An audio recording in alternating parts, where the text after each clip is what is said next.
Bonjour, chers enfants, chers parents. Je m'appelle Mauricio Salamanca. Je suis professeur à l'Ondine Genevoise, une académie de musique à Genève et aussi dans la commune d'Onnai, pour vous présenter aujourd'hui un instrument incroyable, comme tous les instruments. Et celle-ci, c'était mon choix depuis tout petit. Donc, il est là. Il s'appelle, eh oui, le saxophone.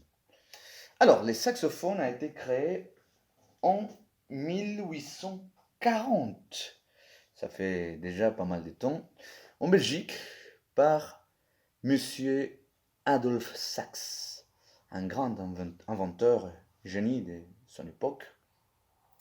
Il a décidé de créer un instrument tout nouveau à partir ou inspiré de la clarinette et des instruments aussi métalliques.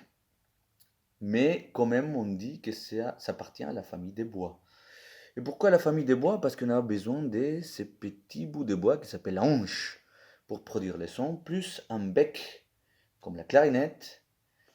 Et avec ces deux éléments, on va pouvoir déjà produire un son. C'est pas quelque chose de très difficile.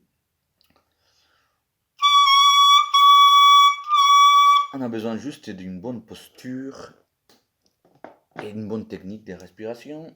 Et très simplement, on peut produire un son. Quand je mets le bec à mon instrument, bah voilà, il va produire quelque chose comme par exemple ça.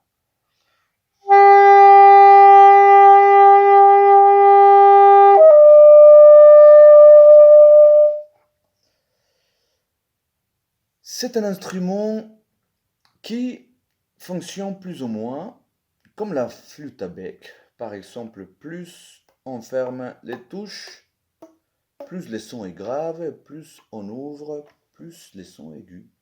Je vais commencer par les graves.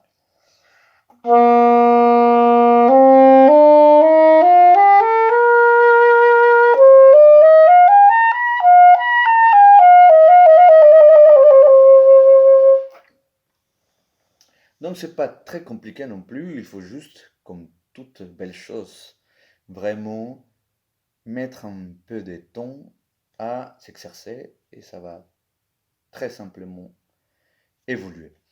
Alors, historiquement, le saxophone est créé dans la période classique, donc on peut trouver des grands compositeurs de cette époque qui ont écrit pour le saxophone, même si il est moins utilisé que la clarinette, que le piano, que le violon, par exemple, qui sont vraiment des instruments qui ont été développés à cette période. Le saxophone est un peu plus moderne. Mais on peut quand même jouer de la musique classique, par exemple, quelque chose comme ça.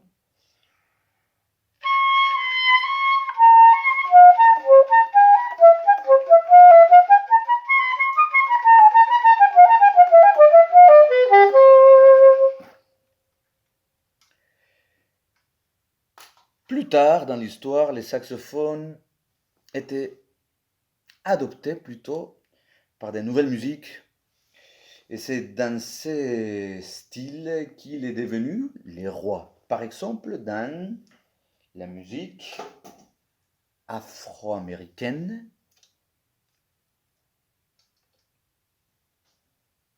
inventée au début du XXe siècle. Ce style s'appelle le jazz, exactement.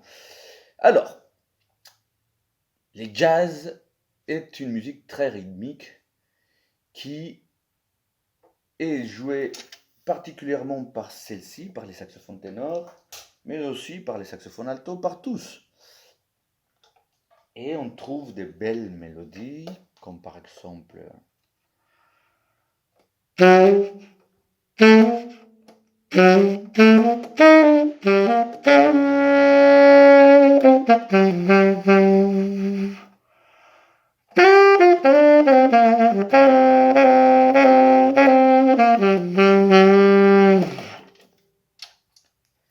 oui, la panthère rose de Monsieur Mancini.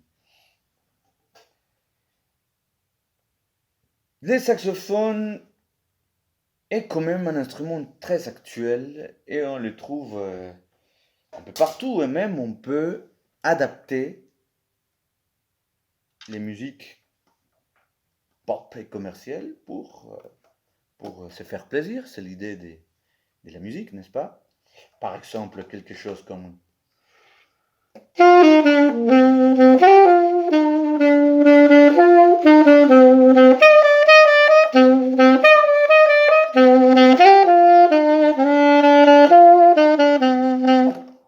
N'est-ce pas? Quelque chose de très actuel, de très moderne, de maintenant. On peut le faire aussi. On peut faire beaucoup de choses. On peut faire la musique des films. Cette fois-ci, je vais utiliser le saxophone baryton, qui c'est l'instrument qui a le registre les plus graves. Je vais faire d'abord quelques notes très graves pour vous montrer comment ça sonne. C'est un magnifique instrument.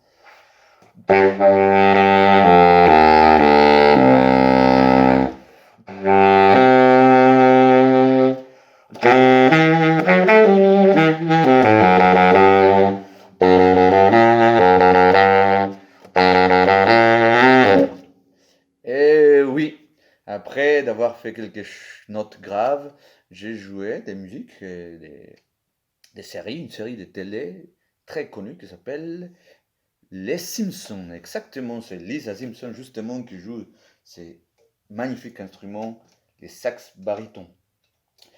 Donc voilà, et voici la famille des saxophones. Je vous invite à regarder cette vidéo jusqu'à la fin et puis à contacter, si vous êtes intéressé, si vos enfants sont intéressés, de jouer cet instrument, les secrétariats des Londines Genevoises. Ils sont à votre disposition pour toute question. Et moi aussi, et vous pouvez m'envoyer un email au suivant mausalsan @gmail.com mausalsan@gmail.com. Merci beaucoup pour votre attention et je vous souhaite de très belles vacances d'été. À bientôt!